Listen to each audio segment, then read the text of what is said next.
தெரிவித்துக் கொள்கிறேன். ஓட்டை விழுந்து விட்டது வைகை செல்வம் சொல்லியிருக்காரு. அவருடைய படகுதான். திமுக கூட்டணியில் ஓட்டை விழுந்துவிட்டதாக அதிமுக அமைச்சர் வைகை செல்வன் தெரிவித்த கருத்திற்கு அமைச்சர் சேகர் பாபு பதிலளித்துள்ளார். அதோடு நில்லாமல் மதிய உணவையும் கொண்டு வந்திருக்கிறார் நம்முடைய முதல்வர். அதோடு நில்லாமல் அந்த பழனி கல்லூரி மற்றும் பள்ளியிலே படிக்கின்ற உண்டு உறவிடமாக கொண்ட அந்த ஹாஸ்டலிலே தங்குகின்ற குழந்தைகளுக்கு 3 வேளையும் உணவு திட்டத்தை கொண்டு வந்த அன்னதான பிரபு தமிழகத்துடைய முதல்வர்.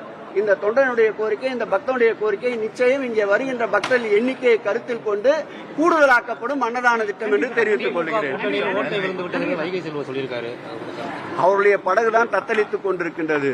மாலுமி இல்லாத கப்பலாக, திசை தெரியாத பயணமாக, கலங்கரை விளக்கே தெரியாத பயணித்துக் கொண்டிருக்கின்றவர்கள் கட்டுமஸ்தான உறுதிமிக்க இந்த கப்பலிலே எந்த காலம் ஓட்ட விடாது. எந்த சூழ்நிலை இருந்தாலும் கடல் அன்னை முரணாக இருந்தாலும் கூட கரைக்கு கொண்டு சேர்க்கின்ற உறுதிமிக்க தலைமை மாண்புமிகு தமிழக முதல்வருடைய தலைமை. தமிழக முதல்வர் மாலுமி இருக்கின்ற வரையில் திராவிட முன்னேற்ற கழகம் என்ற கப்பல் எந்த புயலிலும், எந்த சூழலிலும், எந்த சூறாவளிலும் சிக்காது கரை சேரும்.